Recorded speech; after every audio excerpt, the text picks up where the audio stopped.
নমস্কার বন্ধুরা, আমি রাজীব দত্ত ব্লগে আপনাদের স্বাগত। আর রাজীব দত্ত ব্লগ মানেই হচ্ছে অন্যায়ের বিরুদ্ধে প্রতিবাদ, অন্যায়ের বিরুদ্ধে লড়াই। আপনারা জানেন যে এই সরকার, তৃণমূল সরকার, তারা এখনো পশ্চিমবঙ্গ সরকার হয়ে উঠতে পারেনি এবং সেই কারণেই এই যে 26,000 যে শিক্ষকের চাকরি গেছে তাদের মধ্যে অযোগ্য যে তালিকা 1,804 জন, সে অযোগ্যদের বাঁচাতে সরকার কোটি কোটি টাকা খরচ করছে।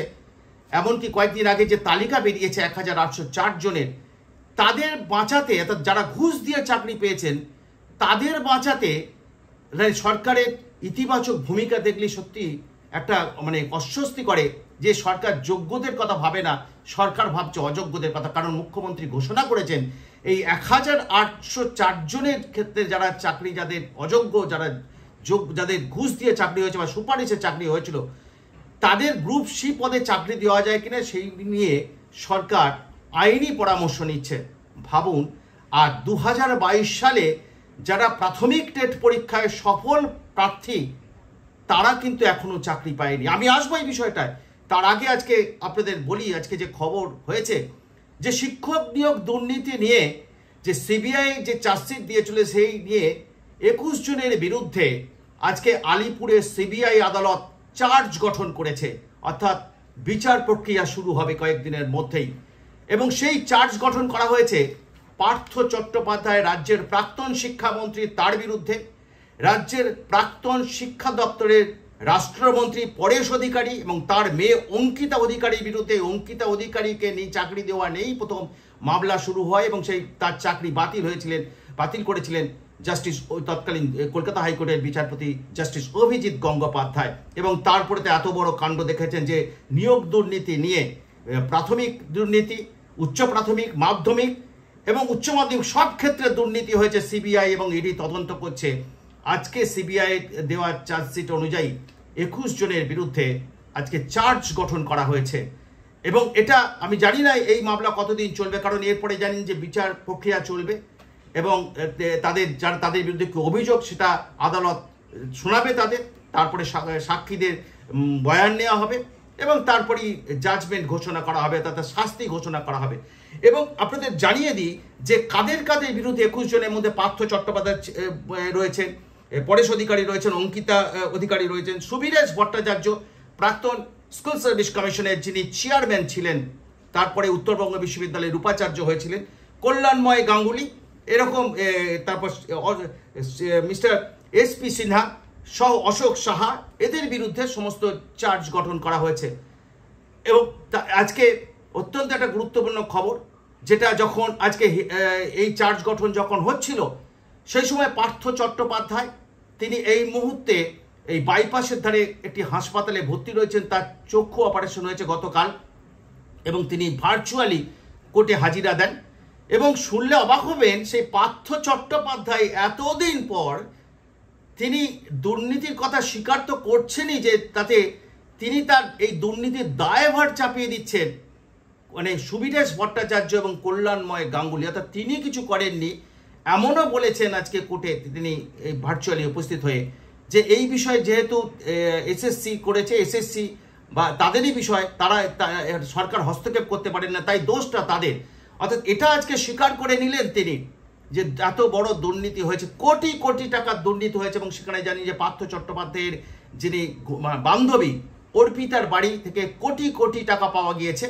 অর্থাৎ বুঝুন যে এই রাজ্যের শিক্ষা ব্যবস্থাটা কি অবস্থা চলছে। এই নিয়ে দুর্নীতি, এত বড় দুর্নীতি, এবং সেই দুর্নীতিতে দুর্নীতির কারণে 26,000 শিক্ষক, অশিক্ষক, কর্মচারী চাকরি চলে গিয়েছে। জানেন যে প্রথম কলকাতা হাইকোর্টে হয়েছিল, পরে সুপ্রিম কোর্ট সে নির্দেশ বহাল রাখে, রাজ্য সরকার রিভিউ পিটিশন করে, সেই রিভিউ পিটিশনও বাতিল হয়ে যায়। তারপরে সুপ্রিম কোর্টের চাপে একটি 1,800 জনের তালিকা নমনম করে একটি তালিকা প্রকাশ করা হয়, যদিও সে সংখ্যাটা অসমাপ্ত, তালিকাটা অনেক বড় হওয়া উচিত ছিল, কোনো রকমে একটা তালিকা প্রকাশ করা হয়েছে। এবং সুপ্রিম কোর্টের নির্দেশ মতো একটি পরীক্ষা হয়েছে 7 তারিখে, আগামী 14 তারিখে একটি পরীক্ষা হবে। সবটাই কিন্তু সুপ্রিম কোর্টের গলা ধাক্কা খেয়ে কিন্তু এই পরীক্ষাগুলো নবম দশম শ্রেণীর স্কুল শিক্ষক নিয়োগ এবং একাদশ দ্বাদশ শ্রেণীর শিক্ষক নিয়োগের পরীক্ষা হচ্ছে, যে 14 তারিখে একটা হবে। আমি বলছি যে দেখুন, এত বড় দুর্নীতি, সেই দুর্নীতি হওয়ার পরও আজকে পার্থ চট্টোপাধ্যায় যে দুর্নীতির তাই চাপিয়ে দিচ্ছেন, আজকে ওপেন দেখা গেল যে চাপিয়ে দিচ্ছেন কল্যাণময় গাঙ্গুলি এবং সুবীরেশ ভট্টাচার্যের উপরে। অথচ মুখ্যমন্ত্রী মমতা বন্দ্যোপাধ্যায় এই বিষয়টাকে গুরুত্ব না দিয়ে তিনি তার নিজের মতো করে দুর্নীতিটাকে কি করে চাপা দেওয়া যায়, অযোগ্যদের কি করে চাকরি দেওয়া যায়, সেই বিষয়টাই কিন্তু তিনি ভেবে চলেছেন। এবং সেই জন্য কোটি কোটি টাকা আপনার আমার কর দেওয়া ট্যাক্সের টাকায়, জনগণের টাকায়, করের টাকায় সরকার এই অযোগ্যদের বাঁচাতে কলকাতা হাইকোর্ট, সুপ্রিম কোর্টে মামলা লড়াই করেছে এবং এখনও লড়ছে। এবং তারপরেই মুখ্যমন্ত্রী ঘোষণা করেছেন, যখন শেষ মুহূর্তে আর বাঁচানো সম্ভব হয়নি 1804 জনকে, এবং তাদের ক্ষেত্রে গ্রুপ সিতে চাকরি দেওয়ার কথা মুখ্যমন্ত্রী ঘোষণা করেছেন। ভাবুন, এই 2000, আমি কেন বলছি 2022 সালে টেট পরীক্ষা, প্রাথমিক টেট পরীক্ষা হয়েছে, আজকে 3 বছর হয়ে গেল, যারা সফল প্রার্থী হলেন, যারা পাশ করলেন, তাদের চাকরি দেওয়া হয়নি।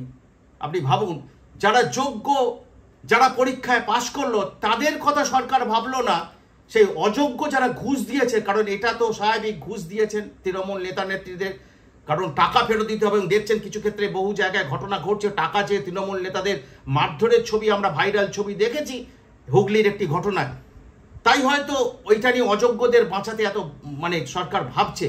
অথচ 2022 সালে যারা প্রাথমিক টেট পরীক্ষায় পাশ করলেন, তাদের এখনো নিয়োগপত্রই দেওয়া হলো না।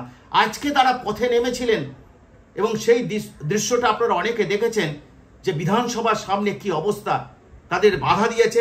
তারা কখনো পুলিশের পা ধরে কাঁদছে, কখনো রাস্তায় দাঁড়িয়ে হতাশ হয়ে হাউ হাউ করে কাঁদছে যে তারা কি অপরাধ করেছে, তারা সফল হয়েছেন। এই 2022 সালের পরীক্ষা ঠিকঠাক হয়েছিল, তাদের তালিকা বেরিয়েছে, তা সত্ত্বেও তারা নিয়োগ দেওয়া হয়নি।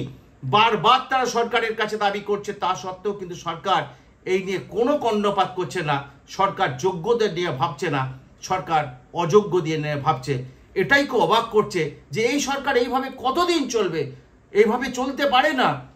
সরকার শিক্ষা ব্যবস্থাটা কোন জায়গায় নিয়ে গেছে? প্রতিবাদ করলে তার বিরুদ্ধে সরকার টুটি টিপে ধরার চেষ্টা করছে। আমরা যারা প্রতিবাদ করি, সংবাদ মাধ্যমে যারা প্রতিবাদ করে, সরকার তাদের টুটি টিপে ধরার চেষ্টা করে, কিন্তু সত্যকে কখনো চাপা দিয়ে রাখা যায় না। আজকে যে দৃশ্য আজকে আমরা দেখেছি বিধানসভার সামনে, সত্যি খুব হতাশ লাগে যে পাশ করে তারা চাকরির পরীক্ষায় পাশ করে যেন তাদের কিছু অভিশাপ, যে তাদের তালিকাতে তারা ভালো ফল করলেন, সফল হলেন, তা সত্ত্বেও চাকরি মিলছে না। এবং যার জন্যই তারা বারবার পথে নেমেছেন। আজকে তারা পথে নেমে তারা হাউ হাউ করে কাঁদছেন এবং পুলিশের পুলিশ যারা তাদের পুলিশের সঙ্গে ধস্তাধস্তি হচ্ছে, সেই সময় অনেকেই পুলিশের পা জড়িয়ে ধরছেন যে আপনারা একটু বাঁচান, আমাদের বাঁচান, সরকারকে বলুন আমাদের চাকরি দিতে, আমরা তো সফল হয়েছি, তাহলে আমাদের সরকার চাকরি দেবে না কেন? অযোগ্যদের কথা যখন সরকার এত ভাবছে কেন? সরকার যোগ্যদের কথা ভাববে না কেন? এই প্রশ্ন উঠছে, কিন্তু কোনো জবাব নেই। এই সরকার কোনো জবাব দেয় না। এই সরকার শুধু একটা দিক থেকে, আমরা কোনো জবাব পাই না, সরকার ওখান থেকে যা বলে দেয় সেটাই শুনতে হয়। অর্থাৎ এই সরকার সাংবাদিকদের কোনো জবাব দেয় না। মুখ্যমন্ত্রী সবসময় বলেন, যেটা বলেন সেটাই শুনতে হয়, তাকে প্রশ্ন করা যায় না এবং যার ফলে জানাও যায় না। তাই দাবি উঠুক, যারা এই অযোগ্যদের এইভাবে তদবির করা না করে সরকার যোগ্যদের চাকরি দেখ। কারণ এইভাবে এত বড় দুর্নীতির ঘটনার পরও সরকারের এই নীরবতা সত্যি অবাক করে। এবং সাধারণ ইয়াং জেনারেশন তারা ক্ষুব্ধ। নেপালে দেখেছেন কি হয়েছে, যে নেপালে সেখানে এতটাই দুর্নীতি গ্রস্ত হয়ে পড়েছিল সরকার, যার জন্য জেন জি অর্থাৎ ইয়াং জেনারেশন তারা রাস্তায় নেমে যে আন্দোলন করেছে, সরকারের দেখেছেন প্রধানমন্ত্রী থেকে আরম্ভ করে মন্ত্রীরা কি অবস্থা, তাদের মন্ত্রীদের হেলিকপ্টারে উড়িয়ে নিতে যেতে হয়েছে। অর্থাৎ মানুষ এতটাই ক্ষুব্ধ হয়ে উঠেছে। আমি চাই না যে আমাদের রাজ্যে এরকম ধরনের কোনো ঘটনা ঘটুক। এই ধরনের অত্যন্ত যে ঘটনা নেপালে ঘটছে সত্যি মর্মান্তিক, এটা হতে পারে না।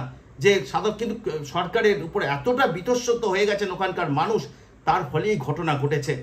তাই আমাদের রাজ্যে অনেকগুলো দুর্নীতি হয়েছে এবং শিক্ষক নিয়োগ দুর্নীতি, রেশন দুর্নীতি, একাধিক দুর্নীতির ঘটনা, এবং সব ক্ষেত্রে সাধারণ মানুষের মানুষের এর কাছে এর প্রভাব পৌঁছেছে, অর্থাৎ মানুষ ক্ষতিগ্রস্ত হয়েছে। তাই আর এইভাবে সরকার নীরব থাকতে পারে না।